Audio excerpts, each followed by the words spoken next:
ulama Islam yang percaya akan kerasulan Nabi Muhammad sallallahu alaihi wasallam. Ini belum lagi Ustaz. Kalau Ustaz boleh tambahkan sedikit. Sebab Ustaz dengar tadi saudara kita yang sudah tak baru lagi itu, dan 20 tahun dah Islam. Lupa Ustaz tanya nama siapa? Hasan. Hasan, Masya Allah, baik orangnya.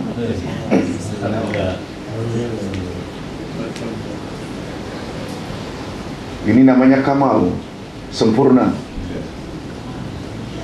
Pak Hasan, tadi ada sebut Siratal Mustaqim, kalau tak salah Ustaz dengar tadi.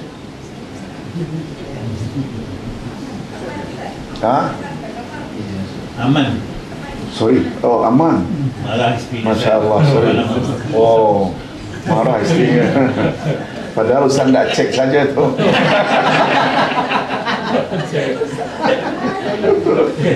Aman, dia sayang betul aman. Ustaz cek lagi. Tapi dikirim surat peguam Ustaz. Tahu dia peguam tahu.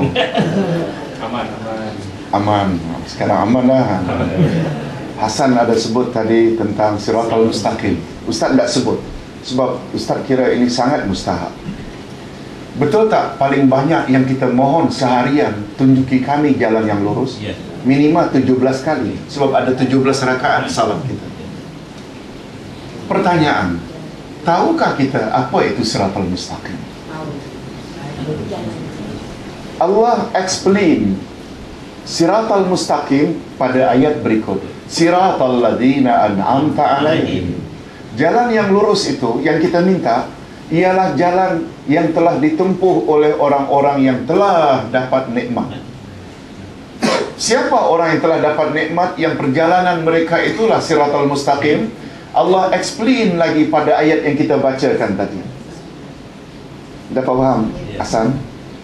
Yaitu orang-orang yang telah Allah beri nikmat itu ialah mereka Nabi-Nabi, Siddiq-Siddiq, Syuhada dan Salihin. Oleh sebab itu, jika kita ingin berada di dalam Siratal Mustaqim, kita mesti jadikan 4 kelompok itu role model kita, contoh tauladan kita, pedoman kita.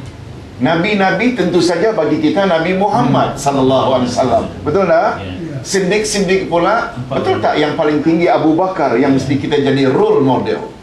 Syuhada, orang-orang mati syahid seperti pakcik Nabi bernama Hamzah. Orang-orang saleh ini sangat banyak. Tapi kita kena ingat, jangan dahulukan orang saleh sebab urutannya itu paling akhir. Jangan dengar cakap orang saleh sampai hadis Nabi kita reject. Salah. Urutannya itu tak betul. Mengapa Nabi-Nabi dahulu, baru Siddiq? Dia ada urutan tak kedudukannya itu? Betapa tinggi di sisi Allah itu Nabi maksum. Kemudian dah Nabi Siddiq. Dapat faham? Sebab kita ada kaitannya dengan kita barulah sempurna kita punya wa asyhadu anna Muhammadar Rasulullah. Kita kena benarkan saja segala yang datang dari Nabi Muhammad sallallahu alaihi wasallam.